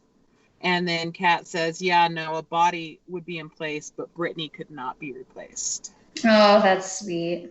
And I agree. Yeah, I mean, you're still at this place that you started, right? Like, this was your first teaching gig, and this is it so far. Yeah. Yeah, and like so many times I'd see like a brand new teacher first year come to my school. 2 years later, they're somewhere else. So it's awesome to see that. Most teachers don't even last past 3 years in the teaching profession anyway. So that's the thing that you always hear about in college and your classes, is that if you make it past the third year, you're good to go. You're like a career-bound teacher, because most teachers will get into their first, second, or third year. And I mean, the statistics are crazy for the number of teachers that don't continue the profession beyond those 3 years, those first three. I'm guessing a lot of it is just they burn out because, like, I did not expect this. It is burnout. I mean, I've seen how some of the teachers got treated, obviously, having been a student. You guys go through hell. And, of course, there's those teachers, those ones that have that amazing reputation that the students have all hear about even before they've ever met you. And then when they get you, they're like, this is the class I have to behave in because this teacher's amazing. and then there's the other ones like, this teacher lets us walk all over them, and before you even know them. So yeah, no, I have a feeling that you probably get a lot of students are like, this is the amazing teacher. I remember Brittni's first year teaching. She was my daughter's JV cheer coach. I actually thought she was one of the cheerleaders when I first met her because she was about their same size, and she was freaking 14. Her hair was up in a ponytail, and she's just sitting there, and she's all perky and bubbly. And when I realized that she was the cheer coach and she was the first year teacher, my son had gone to that school too. So I knew some of the parents. I was one of those parents. And some of the other teachers, and I thought, God, she is really sweet. I really hope they don't eat her alive. But as sweet and as genuine and as good as Brittni is, she can hold her own, and she clearly has. She's proven that. I mean, obviously, if you're a cheer coach and an English teacher, and I mean, my God, who wants to take English? I mean, if you were to say it was no longer required, I know you did, but I mean, if you were to make English no longer a required, but make it an elective, there would not be nearly as many people in there. Let's just face it. And she's teaching students that don't want to be there, and she survived. She's 9 years now. She's gone 3 times longer than the statistics. I wasn't so much worried about the students. The students loved her. I was more worried about the parents. But she won them all over. She won all of us over. I can't tell you how many of us parents were down there on the sideline with her, helping her through and getting her through those days and bringing her hot chocolate and blankets. Well, yeah, freaking Colorado. You better be bringing hot chocolate and blankets. That football season's cold. Oh, yeah. I was like, I grew up at 3,500 feet in elevation. I know how cold it gets there, but Colorado? Nope, that's colder. Yeah, she had a lot of support from the parents, but my first concern was that the parents were going to eat her alive. But she managed to win us all over and continue to do that. Well, what can you say? When you have someone that's just genuine, you can't help but resonate with them. Right.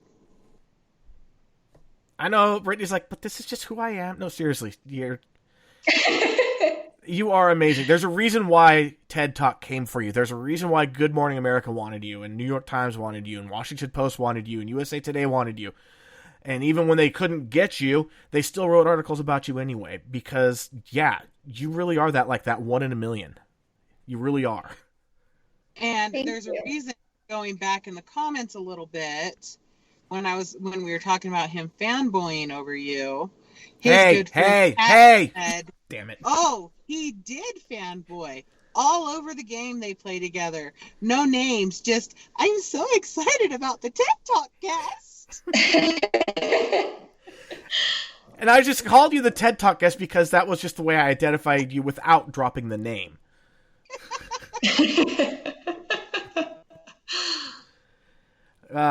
Yeah, no. Yeah, you thought that was going to slip right by, didn't you, E? No, I knew it wouldn't. I know you too well. I actually brought in the co-host his house with kind of a nemesis. Kat's laughing at her ass off now.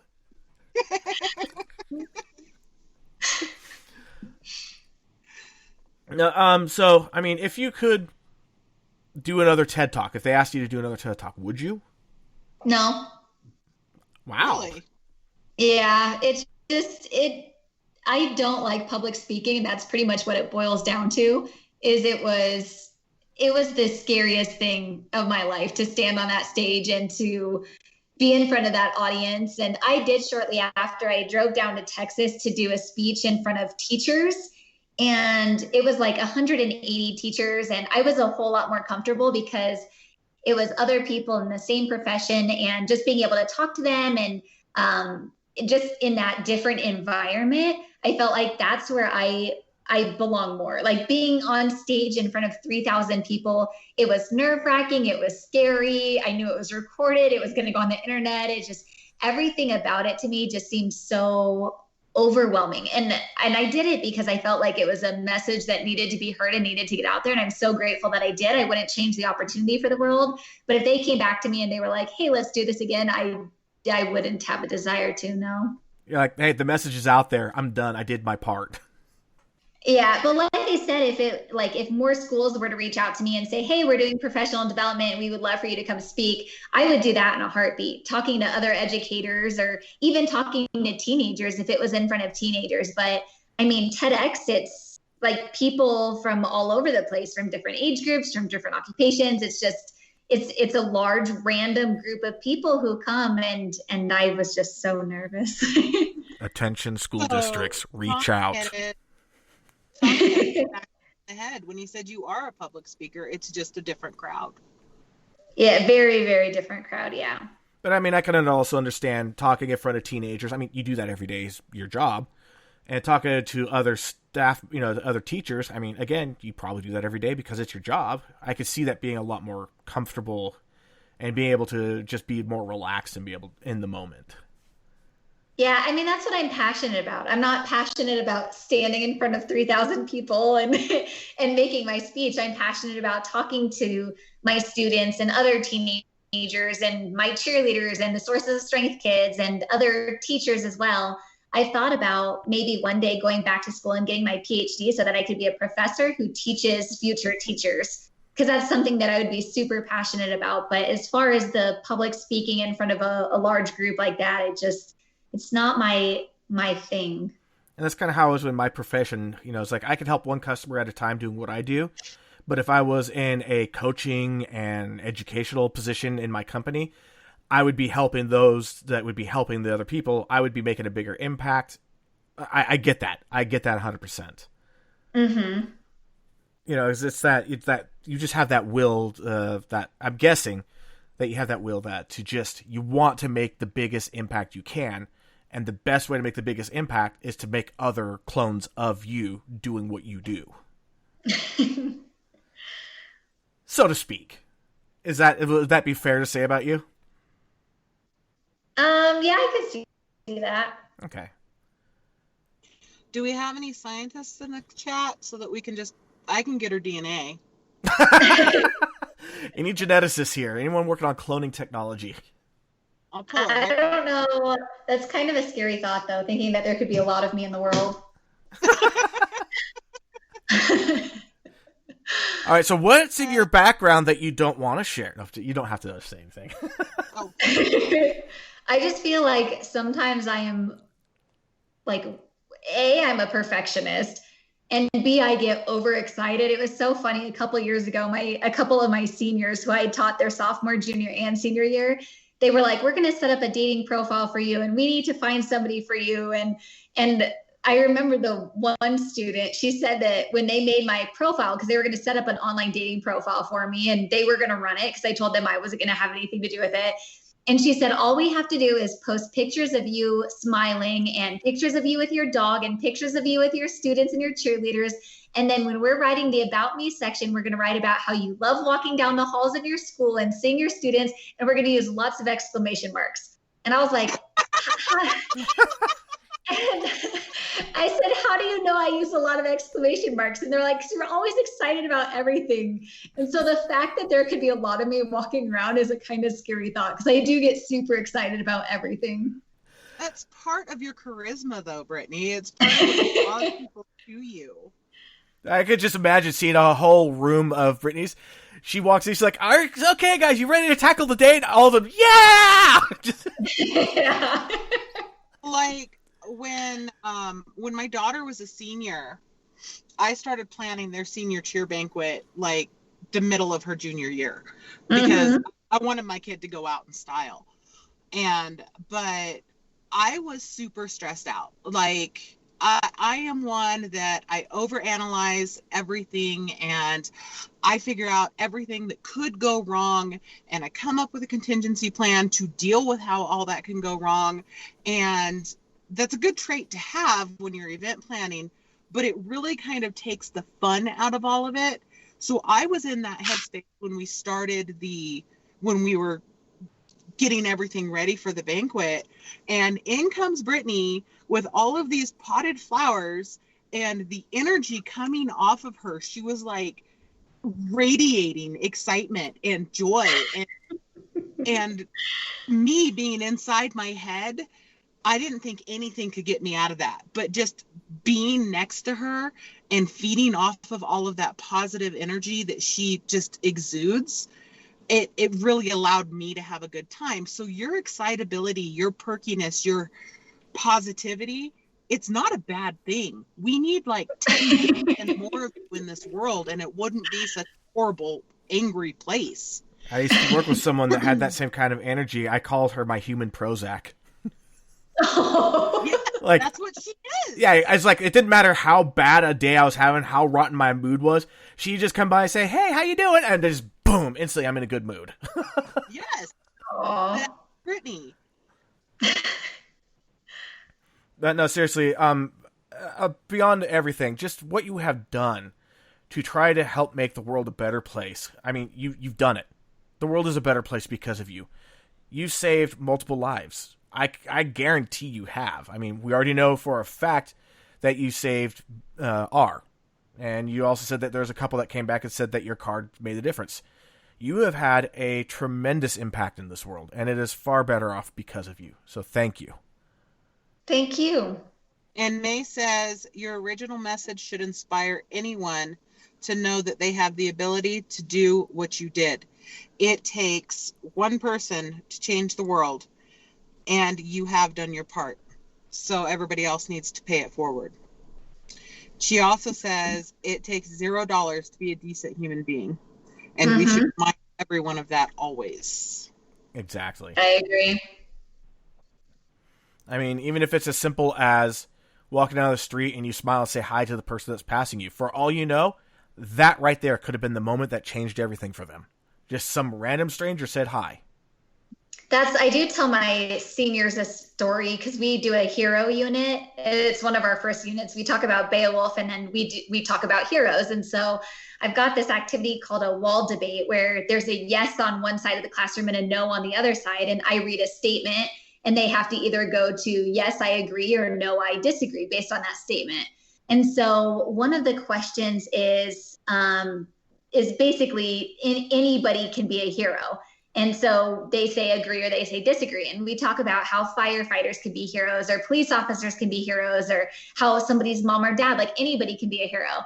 And I told them the story about a girl that I knew in high school, and her and I used to be really close in elementary school. We went to different middle schools, so we kind of grew apart. But our senior year of high school, she had gone through a breakup and found out, it was like 2 or 3 months after this breakup, so she was still trying to heal from it. She found out that he was not only dating another girl, but the other girl was pregnant. And she had dated this guy for like 2 years. And so she was really serious about him. And so she took it really hard. And meanwhile, I had no idea what was going on in her life. Because like I said, we had kind of grown apart. But every single time I saw her in the hall, I would always say hi and ask how she's doing. And that's kind of like the extent of our relationship until we ended up in another class together, our second semester of senior year. But one day we were walking down the hall and I passed her and I just said, hey, how are you doing? And she just kind of like waved back, and it was normal. That's what I would have done anytime. And it was after we both graduated that she told me that night she was going to go home and take her life. And she said that she didn't because she realized that somebody had noticed she existed, because she felt like she didn't matter and she didn't make a difference. And he had gone off with some other girl, and he is all that mattered to her at that time. And so she felt like she was invisible. And she's like, the fact that you had just said hi. And so in my seniors, we talk about, does that make someone a hero? Like, I didn't know that was going to make the difference for her, but it's just like you were just saying, that it can be something so simple as just saying hello and just acknowledging somebody's existence, whether it's a stranger, whether it's a friend, whether it's an acquaintance, whatever it is. Those small things can make a huge difference. Exactly. And I think that's one of the biggest takeaways that you left with my daughter in the 4 years that you had influence over her. She goes out of her way to compliment people. She sure does. People she knows, people she doesn't know. She will make it a point to tell a random person, hey, I like your hair. You've got really pretty hair, or I like your shoes, or, things like that. She goes out of her way to be nice to people she knows, which is normal, but also to strangers. And I didn't do that. You did that. That's awesome. Thank you. I remember when we were in the hospital, and so she was in pretty significant amount of pain. And I remember the nurse came into the hospital room, and the first thing she said to her was, "You are so pretty." And I was laughing so hard because I was like, here you are in the hospital in so much pain. And the nurse comes in, and instead of being worried about how she's going to get help or if she's going to be on medication or whatever it looks like, the first thing she said to that nurse was, "You are so pretty." Yeah. Aww. And you can take credit for that, because that's not me. I'm not a nice lady. But right. In that vein, she was in the mall one time, and she saw a lady, and she saw the lady's face, and she saw that the lady was, down or whatever. So she wanted to compliment her, and she tells the lady, "Excuse me, I like your," and the lady turned around and was very large pregnant. So I think what she was going to say was something like, "I like your shirt." But she goes, "Excuse me," and the lady turns around and she goes, "I like you're pregnant." Oh. That was a little socially awkward. She came home and told me about that, and I died laughing. I was like, oh my gosh, she must have wanted to hate you so hard. But that's just her. Because of you, she tries to do that. Like, you've had such a huge impact on so many of your students, so many of your cheerleaders, your parents. I don't think you know what a huge impact you've made in this world. And I know it embarrasses you when people tell you and you don't see it. But it is 100% true. There's no other way to say it. That you've made a huge impact, and not just locally, like around the world. Yeah, I mean, BBC wanted you too. Your story spread. I mean, you were when we're having the pre-episode meeting. You even talked about how you saw that your original post on Facebook had been translated into dozens of different languages and shared all across the globe. Yeah. You probably inspired quite a few teachers to go and say, you know what, that's a great idea. I'm going to do that. Or come up with their own idea. That probably never would have before that story went out, before you decided, I'm doing this. That has been really neat hearing from teachers all over the place that said that they read about what I did and now they write letters to their students at the end of each school year, because that means it's still going around and other people are doing it too. And there were even, I remember one in particular, an elementary school teacher who emailed me this summer that all of this happened, and she said that it was too late to give cards to her students because the school year had ended. So she wrote letters to each of her students and then mailed them to their houses so that they still had an end of the year message from her, which I thought was really neat. That's amazing. Oh, sweet. Mm-hmm. See, like that whole saying that it's been said a couple times, be the change that you want to see in the world. I think you did it. I think you accomplished that goal. Thank you. I love that quote too. And in I don't know if you're familiar with Girl Scouts, but there is I think it's the Star Award or whatever. It's basically the Eagle Scout equivalent, on the Boy Scouts. But in order to get the highest medal that you could get in Girl Scouts, you have to do something that could change the world. You would have earned it. It's a very, very hard thing to get. Thank you. So we're coming up on 2 hours here. Anybody have any other questions, comments? Brittni, you have anything that you want to say outside of what we've been talking about? Not that I can think of. Again, I will recommend it again just because it was such a big thing for me, the Grief Recovery Handbook. Seriously. Mm-hmm. I've plugged that thing multiple times across multiple shows over the 3 seasons. This being the 3rd season of the podcast. I'm not getting paid for it. I'm not sponsored by them or anything. It's just it had that impact on me. And Bexy, I know, vouches for it too. I recommended it to her. She followed it, and it changed her life too. So thank you. That's good to know. And thank you for having me here tonight. I really appreciate it. Yeah, definitely. It's been great having you on. I mean, this is probably one of the more fun episodes, honestly.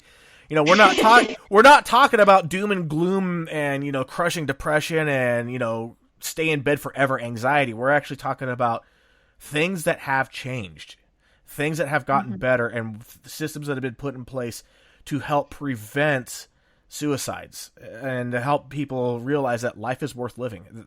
That's awesome. That is a great message to be putting out, and I'm glad we got to do that tonight. I do have a closing question for you, Brittni. Okay. If anybody out there right now is listening, or they listen after the fact, and they are in that dark space, what message do you have for them? Just from my own personal experience and from what I've witnessed of others, it's true that things do get better. And I know that when I've been in low places, people have told me that, and it's the most frustrating thing in the world because you're like, well, things don't feel better, and I hate being in this place where I'm at right now. But even former students that I've talked to, like the one that attempted to take her life, she's now in college, she's about to graduate, she's got a boyfriend, and she's happy in that relationship, and she works, and she's got an income, and I've talked to her since then. We still keep in touch, and she said that she's so happy. And I know that you've said the same exact thing too, is that in those times, it's so hard to see past the darkness and see that things will get better, but things truly do get so much better. Sometimes it's just a matter of time. That's the hard part, is getting through it and being patient in that process, because it can be hard and it can come and go in waves. But I promise, and I can tell you from personal experience and from the experience of others, that it will get better. It absolutely does. Me having attempted suicide myself, I can agree 100%. My life went a lot better than I could have ever have thought. And as I stand here today, I will never attempt again. I know better now, but learning that is hard. I agree. And just so that this information is out there, sorry, clear my throat here. The 24-hour suicide hotline here in the U.S. is 1-800-273-8255 or TALK. And also, if you don't want to talk to somebody, you want to do it through text, you could text home to 741-741 in the U.S. and Canada. Or in the UK, it's 85258. In Ireland, 50808. Those are ones I found really quick. So you could talk to someone, you could text with someone. If you are in that dark place right now and you're listening, it's doing yourself a favor. I called 911 on myself. So that is an option. Or I guess in the UK, that'd be 211 if I remember correctly. Again, I think that is really important for us to throw that information out there just in case. I agree. And looks like there's a lot more love. Yeah, Kat wants to thank Eve for having Brittni on the podcast. And Kat also says, Brittni, you're a wonderful gift of brightness and happiness. Thank you for being you. I know that all of your students, teachers, and staff at your school are so very lucky to have you on their campus. May says thank you. And just know that if you ever want to come back on the show, we'll happily take you. That sounds good. Thank you. Yeah, you know how to reach us. I don't know if you're going to, but you're always welcome to. Thank you. You're welcome.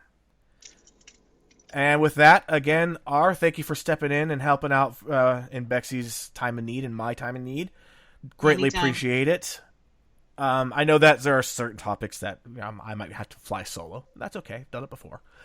So yeah, everybody else, have a great rest of the week. Have a great weekend. Tuesday, I will do another update as to who the next week's guest is going to be and what we're going to talk about. I already know. It's just going to be the after the pre-show meeting. Yeah, and until then. I'm not going to that one. No, I know you're not going to host that one. Like I said, if I have to fly solo on that one, I fly solo on that one. But for everybody else, see you next week. Bye, everybody. Bye.